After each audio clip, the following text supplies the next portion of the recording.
আর এরপর দুপুরে হচ্ছে আমরা আজকে সবাই একসাথে অর্ডার করে খাই, যেহেতু হচ্ছে আজকে আমার লাস্ট দিন, তাই আমরা প্ল্যান করেছিলাম যে আজকে একসাথে অর্ডার দিয়ে খাবো।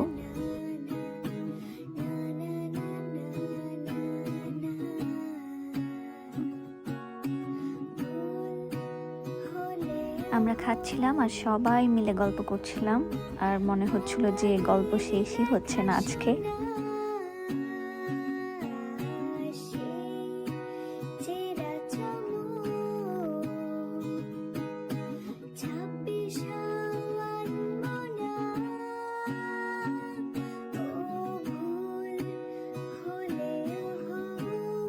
আর সত্যি বলতে খারাপও লাগছিল যে হচ্ছে আজকের পর থেকে এরকম আর একসাথে বসে খাওয়া হবে না, গল্প করা হবে না।